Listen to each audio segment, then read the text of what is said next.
Hit him with the intro, bro. All right. Welcome back to Hometown TCG, ladies and gentlemen. My name is John. And I'm Josh. And today we are talking more Monarch spoilers. More Monarch spoilers. We put out a video just 2 days ago, and since then it has been insanity. Yeah. So we're really happy. We got a lot of great feedback. Thanks to everyone who tuned in and just, I guess, listen to our opinions on stuff. You guys are awesome. I think we were right about some things and we were wrong about some of our speculation. Very wrong. So we'll see how this one goes today. Let's do a let's do an overview, but we got a lot to get through, so let's just hammer this bad boy. First of all, the big news: talents. Yes, talents. It's official, right? So talents are some of the things you might have seen on your various different cards, whether they're light or shadow so far. We've been introduced to 2 talents from 2 different regions, I believe. Solana, or your light talent, and what's the other one? And Demonastery. Yes, that's your shadow talent. Exactly. So any character that would be from those locations would get that in the future, presumably. Absolutely. So we know that the light has to do with the soul mechanic. Yes. We talked about that a little bit last time. Yeah, we speculated on the soul mechanic, and I believe we got that one partially correct. Maybe. Well, we did talk about them going into the separate pile. Yes. Who knows? Could be able to put in there with pitching. That was a little bit of our speculation. Yes, we'll see how that works. But I think we did hit some good things about that. How about we look at some of the light cards and see how they interact with that? Absolutely. Let's start here with, I think the first one we have here is Tome of Divinity. So Tome of Divinity reads, yellow card for 2 pitch, costs 4, draw 2 cards. If a card has been played, or has been placed into your hero's soul this turn, instead draw 3 cards. Right. So without the soul thing, it's just kind of like a cash in.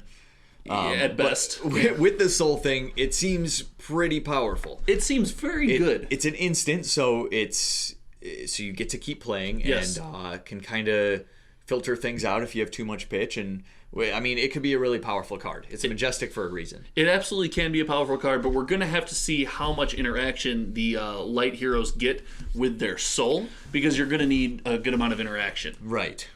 So next, let's look at Ray of Hope. Ooh, okay. So Ray of Hope, attacks you control have +1 while attacking a shadow hero this turn. Okay. So it might be more of a draft card, I don't know, or a side deck card if you're playing shadow heroes. Sure. If you have less life than an opposing shadow hero, put Ray of Hope into your hero's soul. Okay, so this would trigger your Tome of Divinity, right? This puts a card into your hero's soul. So this is kind of our introduction into utilizing that mechanic. Right. It's our first known example of how that interacts. It's also another good representation of the clash, right? The dark versus like the shadow versus light, right? Exactly. And it goes with the Eclipse Existence we saw yesterday. Yes. Kind of that clash there. The next light card is Enlightened Strip. No, just kidding. Celestial Cataclysm. It's a 0 cost for 7 damage. As an additional cost to play it, banish 3 cards from your hero's soul, and it has Go Again. Dude, this card, 0 cost for 7 and Go Again is insane. It's insane. However, how hard is it going to be to get 3 cards into your soul? Right. If it's just playing cards that does it, they have those effects on them, well, that may take a long time. Sure. I don't know. But if it's something you can do every turn, getting this out 3rd turn, ooh. Oh, what if you can get it out 2nd turn? What if there's a way to put 2 cards into your soul in 1 turn? It's going to vary with that soul mechanic, right? We believe this card, I think as the rest of the community does, it's a very powerful card, dependent on that soul mechanic, I guess. I'm starting to think that the putting cards into your soul might just happen from card effects or from hero effects. Yes. So I don't know if it will be something that you can do every turn, but it doesn't seem that hard to set up. But if you can do it every turn, it's a pretty good card. Pretty good. But let's get into, I guess, what the meat of the spoilers has been about. And that's that the shadow talent, right? Mm-hmm. And we introduced last time this blood debt mechanic where at the end of your turn, if it's in your banish zone, for every card with blood debt, you do take a damage. Right. So that's pretty significant if you get a bunch of them, which it seems like you will get a lot of them. Yes. However, we have the shadow heroes that work around that. The one we have right now is Levia or Levia. Levia. We'll go with Levia. We're going with Levia. So Levia's pretty cool as a brute. If a card with 6 or more attack has been put into your banish zone this turn, cards you own lose blood debt during the end phase. Right, so a couple pieces of unique interaction right here. That blood debt, which seems like an absolute killer mechanic off the bat, the ability to turn it off and still utilize those powerful cards seems fantastic, as well as what I find most interesting so far about Monarch, the ability to interact with the banish zone. Banish is supposed to be gone forever. That's like a TCG rule, and right away LSS is like, we're breaking all the rules. We don't care. And that's just what Shadow does, it seems like. It sure does. I'm kind of excited to see the other Shadow character. The other thing about this, it's a brute. So it does have to do with the 6 attack actions. So we can see how, in the future, how other things, they'll interact with the classes as they currently are. Yes. But they'll also have their own unique mechanics, which I think is great for design. It leaves a lot of room.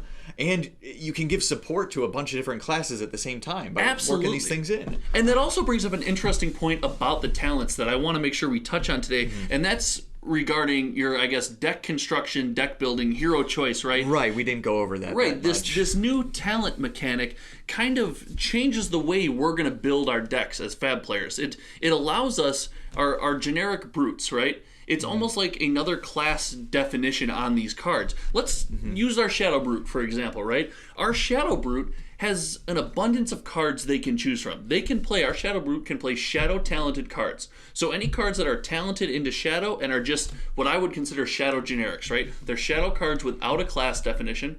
Our Shadow Brute can play those. Right. Any Brute cards without a talent designation can be played by the Shadow Brute, as well as cards with both the Shadow talent, so Shadow Brute attacks, right? Exactly. I think that's extremely interesting. I think it's a great way to introduce these new heroes, give them a unique feel without necessarily harming our old heroes, because there is support for just your generic brute, right? Your generic brute wants to do something. Your Shadow Brute wants to do something different. Right. They both have the 6 damage mechanic, but it doesn't look like Intimidate's going to be a big thing here. Right. They're not intimidating. They're not getting that, but still cards like Beast Within are obvious interactions here because it has to do with banishing cards and replacing itself. So that's a great one that you could fit in both, and it looks like she's going to be able to use some of the more powerful 6 damage cards that Brute has anyway. But this is fantastic because it allows us to play these familiar Brute cards, right? And it allows us to play them and kind of experience these cards in a new way, without making your old Brute cards useless and your old Brute deck useless. As we see, we have a card spoiled today, Pulping, right? And that's our example of just a Brute attack. So that's support for Boneyard. And the way if we look at it, it supports both heroes actually, which is kind of cool. So, read it off? Yeah, so absolutely. Pulping is a 6 damage attack, cost 2, it's a red card. It says draw a card, then discard a random card. If a card with 6 or more attack is discarded this way, Pulping gains Dominate, and while Pulping is defended by less than 2 non-equipment cards, it has Go Again. So you're right, it does kind of interact with both, but I see it more as a classic Brute card with that discard mechanic trying to turn on your Intimidate. It has the Banish, and if you're doing the bunch of Intimidates, they're not going to be able to block it by 2, has Go Again. Right. So yeah, that's awesome. I think it's, dude, I can't even think of the name. The 6 damage Go Again card for Brute currently. It seems like it's better. We'll pop it up on the screen. Yeah. Editor, you got this. Yeah. Anyway, I think that's a really cool way to introduce new heroes and kind of, or the same familiar hero classes with new flavor, new way to build them, keep your old cards useful, and kind of get the new interaction with the new cards. Right. So yeah, let's look at some more of these Shadow cards. Yeah, let's just do the Shadow spoilers at this point. That's what everyone's waiting for, right? All right, so Tome of Torment. This card is terrible. This is the okay. So you may play Tome of Torment from your banish zone. That right there is interesting by itself. Yes. Draw a card. No Go Again though. No Go Again. So you have to, presumably, without knowing any of the other spoilers, you have to have Time Snap Potion or rolled Scab Skin. Right, so we assume there's going to be something going on because of the other spoil card where you have to play 6 blood debts. Yes. So this is a blood debt card. So this seems like it'll be amazing for that other hero. Yes, it seems like it'll be great to play 6 blood debts and turn on that card because, again, it does cost 0, so that's nice. So I'm excited for that. Maybe roll Scab Skins with this girl. Yeah, maybe. All right. So we're on to Spew Shadow. Cost 2 is a red card, and it's choose an attack action card with cost 2 or less in your banish zone. You may play it this turn, and we see that clash again where if it attacks a light hero, it gains +2 and has go again. Lots of text on this card. Very interesting graveyard recursion we're starting to see. Right, yeah, it lets you play that card, kind of searches that out. I mean, it doesn't really seem very overwhelming to me, honestly, but it's probably going to be a good draft card. It would be pretty cool to play an Enlightened Strike out of your graveyard. Yeah. Well, all right. Shadow of Blasmafet. Say it again. Say the guy's Shadow name again. of Blasmafet. Blasmafet. That's what we're landing on, right? Blasmafet. Yes, not Blasphemet. All right, so a 6 damage attack, cost 2. All right, this is a Shadow Brute action. Right, playable with the Levia. Yep. Okay. Draw a card and then discard a random card. Okay. If a card with 6 or more attack is discarded this way, search your deck for a card with blood debt, banish it, and then shuffle your deck. Okay, so again, this is putting cards in that banish zone that you can kind of fish out and interact with, which just feels amazing to me. It's such a cool feeling to reach into this forbidden zone and play these cards. And it kind of goes with the theme of the randomness of Brute. Yes. And it puts cards in your discard pile, which will have to do with the other Brute cards that we'll see going forward. Exactly. This card is a very interesting card. I'm a pretty big fan. So the next card we're on to is a blue card. This is one of the more interesting cards that's been spoiled. You're not high on this. We're talking mutated mast. I could see it. So you may play mutated mast from your banish zone. Mutated mast has attack and defense equal to twice the number of cards in your pitch zone with different costs. And it's got blood debt. So a lot going on here, right? This variable attack and defense based on that pitch zone, as well as the fact that you can play it out of that banish zone. Right. So clearly it can be powerful because it can be a 6 damage card that's a blue. Sure. Which for Brute is really good. There's only one of those currently, so having a card that can do that is pretty great. It's a lot to turn that on. Yeah, it's a lot to turn on. So maybe again with that other hero that we'll see that exactly is a trying shadow to play being 6 playing blood a deck bunch. cards. Yes. Right, that may come in handy there and may be a powerful thing. It only costs 1 too, so 6 damage for 1 cost that's a blue. That could be pretty good. It's pretty good. You can't complain about that. Next, we have Lunartide Plunderer. And if Lunartide Plunderer hits a hero, banish it, and up to 1 card from their soul, it costs, I believe, 3 and is a 7 damage attack. Right, with 2 defense. 2 defense. But a couple interesting things about the positive nature of this card. 7 damage attacks with a hit effect.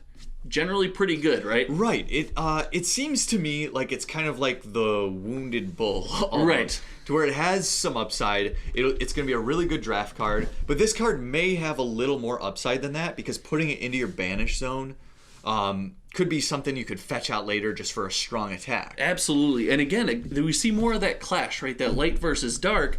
It's if you do hit a light hero, right? Yeah. I mean, if they have 3 cards in their soul already.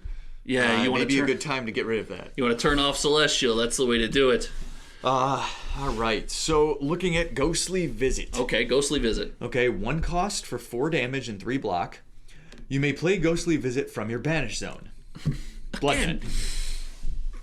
Every time. Okay. It blows my mind. Now, you have interaction to put these cards into your banish zone and to be able to play cards out of your banish zone, and a reoccurring 1 cost 4 damage attack could be nice. I mean, this combos with the card we previously saw that goes again.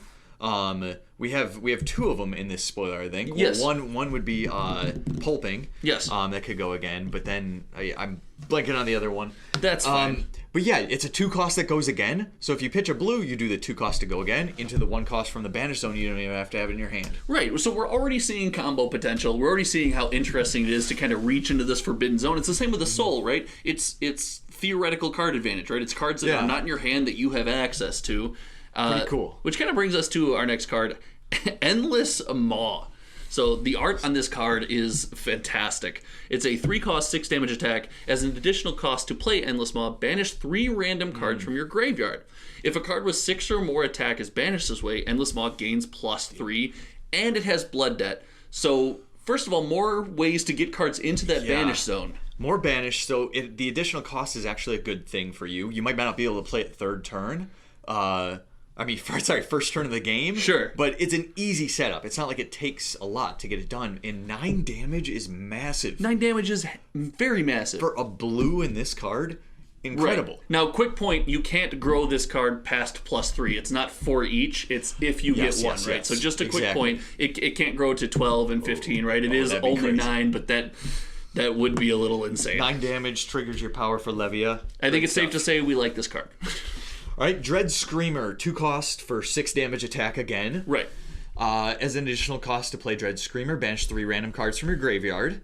If a card with 6 or more is banished this way, Dread Screamer games go again. Wait, this is the card. Yes. This is the card I was thinking about. We haven't spoiled it yet. Dread Screamer. I didn't want to cut you off.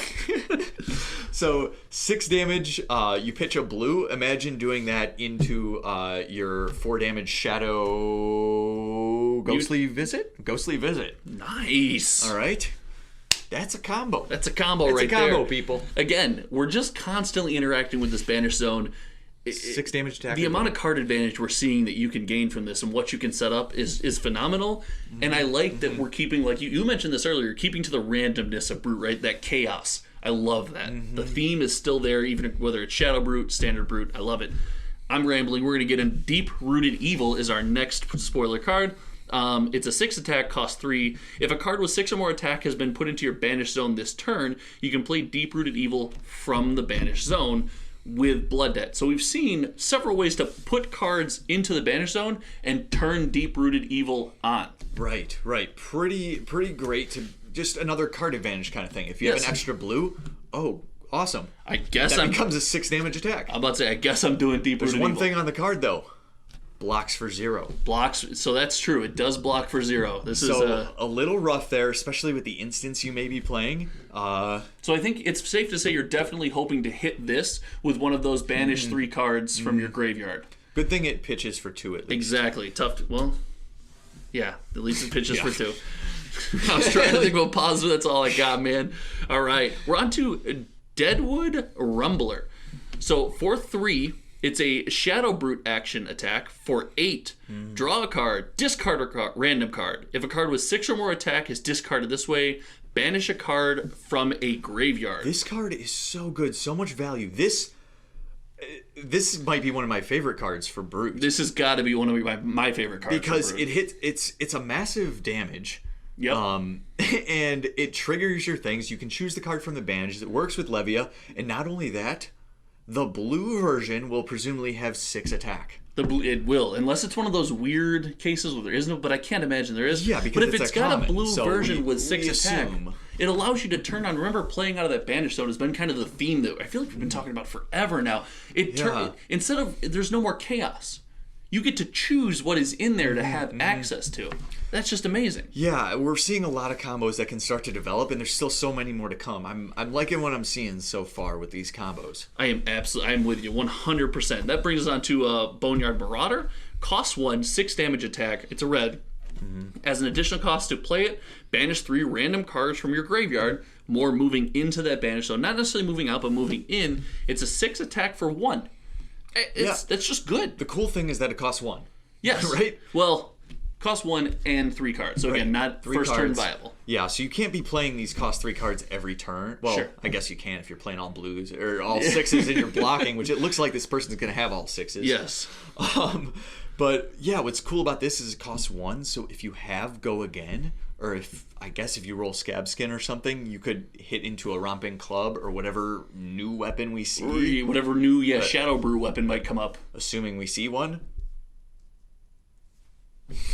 Right. So I think that's the last of our Shadow spoilers, right? Right. So I guess the theme here has been the Shadow mechanic and the Blood Debt mechanic have been, or the Shadow talent and the Blood Debt mechanic have been spoiled at this point pretty thoroughly. There's not a lot going on with the light mechanic and the soul mechanic. That's kind of that's to come, I think.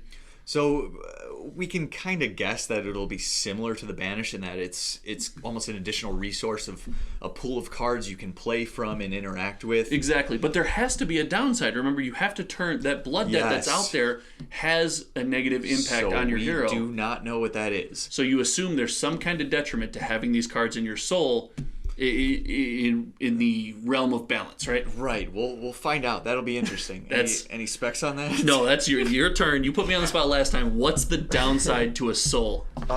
Maybe you start with No. I'll just say it. Maybe you start with cards in your soul, and if you ever get to 0 cards in your soul, then it has a downside. Maybe. So you have to like keep cards in your soul, and there may be advantages taking cards out, but you gotta always keep that supply up. For every card over 3, you lose 1 intellect? Something. We'll see. That would be bad. So before we close out the day, we do have a generic spoiler, right? Right. So go ahead. All right. Rally the Rear Guard. Okay. So a 6 damage attack. Yes. It's cool. 2 cost. Once per turn instant, discard a card. Sure. Rally the Rear Guard gains +3 defense. Activate this ability only while Rally the Rear Guard is defending. Okay, couple things to unpack here. This is the first card we've seen like this with, while it's in play, there is an instant effect that can be activated. Very interesting. So it blocks for 2. You can lay that out. This interacts well with a lot of the cards we've seen that block for 0. This dominates people's favorite warrior. Right. Great against Dorinthia because so good. Let's say I do that attack against you and you don't know if I got it or not. Mm-hmm. You don't know if I got it. You lay out the Rally the Rear Guard and all of a sudden I got it. Well, then you just then you can react. Get rid of your 0 defense card and you're good. Now, let's play the flip side of that. I attack you with Dorinthia, you Rally the Rear Guard. I can do a couple things. You react, and then I rout.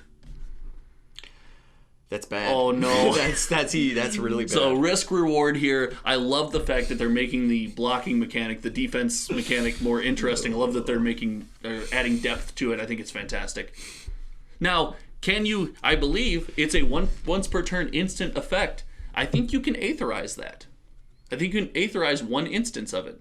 No, because aetherize isn't an instant card. Is it? Because it doesn't interact with the wizard cards off the top of the deck, right? Oh, maybe it doesn't. So I don't. Oh, you can't aetherize it. I don't think it works. Aetherized stock is plummeting. Oh, it's we shouldn't ridiculous. have said anything. We got too many aetherizes already. All right, so that's the spoiler cards we've seen so far. Let us know what you guys think in the comments below. We've appreciated the support that we've got over the last 2 days. It's been phenomenal. The community has been amazing. We love hanging out with you guys. We're going to probably 2 more of these at least this week, so hopefully you're not sick of seeing us yet. Hopefully. And, officially 100 subscribers. We did it! Yes. Thank you so much to everyone who subscribed after our last video.